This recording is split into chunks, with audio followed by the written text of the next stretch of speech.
Hello അസ്സാം വലൈക്കും. ഇന്നത്തെ വീഡിയോ വളരെ പെട്ടെന്ന് ഉണ്ടാക്കാൻ പറ്റിയ വളരെ ടേസ്റ്റി ആയിട്ടുള്ള സേമിയ പായസത്തിൻ്റെ റെസിപ്പിയാണ്. അപ്പോൾ ഈ ഒരു പായസം ഈ ഒരു രീതിയിൽ നിങ്ങളെല്ലാവരും ഒന്ന് ഉണ്ടാക്കി നോക്കണം.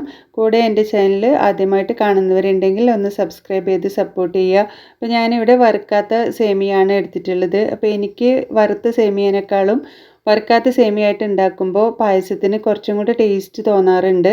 അപ്പോൾ ഈ ഒരു സേമിയ വാങ്ങിച്ചിട്ട് നിങ്ങളൊന്ന് ഉണ്ടാക്കി നോക്കുക. ഇനി ഒരു പാനിലേക്ക് 2 ടേബിൾ സ്പൂൺ നെയ്യിട്ട് കൊടുത്തിട്ട് നമുക്ക് ഈ സേമിയ ആദ്യം ഒന്ന് നെയ്യിലൊന്ന് വറുത്തെടുക്കാം. അപ്പോൾ ഇനി വറുത്ത സേമിയാണ് ഉപയോഗിക്കുന്നതെങ്കിലും നിങ്ങൾ ജസ്റ്റ് നെയ്യിലൊന്ന് സോട്ട് ചെയ്തെടുക്കുക. ഇത് നല്ല ഗോൾഡൻ ബ്രൗൺ ആവുന്നത് വരെ തന്നെ ഒന്ന് വറുത്തിട്ട് എടുക്കാം. ഇനി വറുത്ത സേമിയ നമുക്ക് ഒരു ബൗളിലേക്ക് മാറ്റി കൊടുക്കാം. ഇനി അതേ പാനിലേക്ക് തന്നെ നമുക്ക് ഒരു 1/2 കപ്പ് പഞ്ചസാര ഇട്ട് കൊടുക്കാം. പഞ്ചസാര ഇട്ട് കൊടുത്തിട്ട് ജസ്റ്റ് എല്ലാ ഭാഗത്തേക്കും ഒന്ന് സ്പ്രെഡ് ആക്കിയിട്ട് ഇട്ട് കൊടുക്കാം. അപ്പോൾ ഇതിൽ വെള്ളമൊന്നും ഒഴിച്ച് കൊടുക്കണ്ട.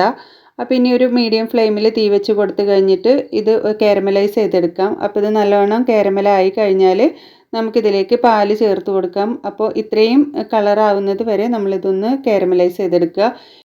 ഇനി ഞാനിവിടെ എടുത്തിട്ടുള്ളത് ഗുഡ് ലൈഫിൻ്റെ 500 ml പാലിൻ്റെ പാക്കറ്റാണ്. അതിൽ നിന്നൊരു 1/4 ഭാഗത്തോളം ഈ പഞ്ചസാരയിലേക്ക് നമുക്ക് ഒഴിച്ചു കൊടുക്കാം. അപ്പോൾ പാൽ ഒഴിച്ചു കൊടുത്ത ഉടനെ തന്നെ ഇത് കട്ട പിടിച്ചിട്ട് വരും. പാല് നല്ലപോലെ തിളച്ച് വന്നാൽ കട്ടയായതൊക്കെ മെൽറ്റ് ആയിക്കോളും. ഇനി ഇത് നന്നായിട്ട് മെൽറ്റായി കഴിഞ്ഞതിന് ശേഷം നമുക്കിതിലേക്ക് സേമിയ ചേർത്ത് കൊടുക്കാം. സേമിയ ചേർത്തിട്ട് നല്ലപോലെ ഒന്ന് മിക്സ് ചെയ്തെടുക്കുക. ഇനിയിപ്പോൾ ഇതിലേക്ക് ഒരു 1/4 ടീസ്പൂൺ ഉപ്പിട്ട് കൊടുക്കാം.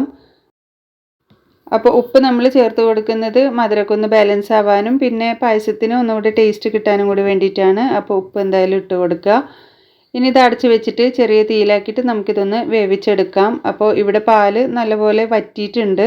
അപ്പോൾ നമുക്കിതിലേക്ക് കുറച്ചുകൂടെ പാല് അതല്ലെങ്കിൽ വെള്ളം ഒഴിച്ച് കൊടുക്കാം. ഞാനിവിടെ വെള്ളമാണ് ഒഴിച്ച് കൊടുക്കുന്നത്. നിങ്ങൾക്ക് വേണമെങ്കിൽ പാൽ തന്നെ ഒഴിച്ച് കൊടുക്കാം.